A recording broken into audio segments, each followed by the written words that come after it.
সুন্দরবনের সার্বিক নিরাপত্তা নিশ্চিত করতে বাংলাদেশ কোস্টগার্ড সর্বোচ্চ পেশাদারিত্ব, সতর্কতা ও কঠোর অবস্থানে থেকে দায়িত্ব পালন করে যাচ্ছে।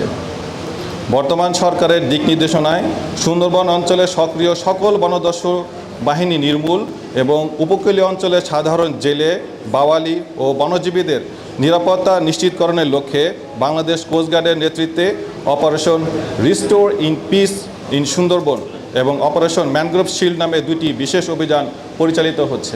উক্ত অভিযানের প্রেক্ষিতে গত 12 ফেব্রুয়ারি 2026 হতে অদ্যাবধি 49টি দেশি বিদেশি আগ্নেয়াস্ত্র, 10 রাউন্ড তাজা গোলা, 316 রাউন্ড তাজা কার্তুজ, 108 রাউন্ড ফাঁকা কার্তুজ, 194 রাউন্ড এয়ারগান গোলা ও 2টি ওয়াকিটকি উদ্ধার এবং 42 জন বনদস্যুকে আটক করা হয়।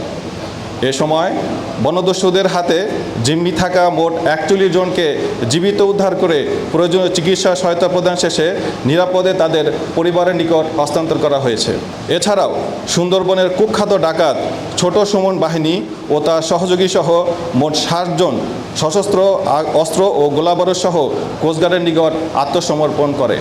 বাংলাদেশ কোস্টগার্ডের ধারাবাহিক ও সফল অভিযানের ফলে সুন্দরবনে সক্রিয় বিভিন্ন দস্যু বাহিনী বর্তমানে ব্যাপকভাবে কোণঠাসা হয়ে পড়েছে। কোস্টগার্ডের কঠোর নজরদারি, গোয়েন্দা তৎপরতা ও নিয়মিত অভিযানের ফলে দস্যুরা তাদের কার্যক্রম পরিচালনা করতে ব্যর্থ হচ্ছে, যার ফলশ্রুতিতে সুন্দরবনের কুখ্যাত ডাকাত বড় জাহাঙ্গীর বাহিনীর 3 জন সক্রিয় সদস্য দল থেকে বিচ্ছিন্ন হয়ে কোস্টগার্ডের নিকট আত্মসমর্পণের সিদ্ধান্ত গ্রহণ করে। এ প্রেক্ষিতে গত 8 জুলাই 2026 তারিখ বুধবার বিকাল 5টায় বাগেরহাটের শরণখোলা থানাধীন সুন্দরবনের তাম্বুল বুনিয়া ফরেস্ট অফিস সংলগ্ন কলামুলি খাল এলাকায় ডাকাত বড় জাহাঙ্গীর বাহিনীর 3 জন সদস্য অস্ত্র ও গোলাবারুদ সহ কোস্টগার্ডের নিকট আত্মসমর্পণ করে। এ সময় তাদের কাছে থাকা 2টি দেশীয় 1 বন্দুক, একটি দেশীয় পাইপগান, 40 রাউন্ড তাজা কার্তুজ ও একটি ওয়াকিটকি কোস্টগার্ডের নিকট জমা প্রদান করে। এছাড়াও উক্ত সময় ডাকাত সদস্যদের নিকট হতে জিম্মি থাকা একজন জেলেকেও উদ্ধার করা হয়। আত্মসমর্পণকারী ডাকাত আলামিন হোসেন বাগেরহাট জেলার মোংলা থানা, তৈবুর রহমান সাতক্ষীরা জেলার তালা থানা এবং মনিরুজ্জামান মামুন খুলনা জেলার কয়রা থানার বাসিন্দা। বড় জাহাঙ্গীর বাহিনীর সদস্য হিসাবে তারা দীর্ঘদিন যাবৎ সুন্দরবনে ডাকাতিসহ সাধারণ জেলে ও বাওয়ালিদের জিম্মি করে মুক্তিপণ আদায় করে আসছিল।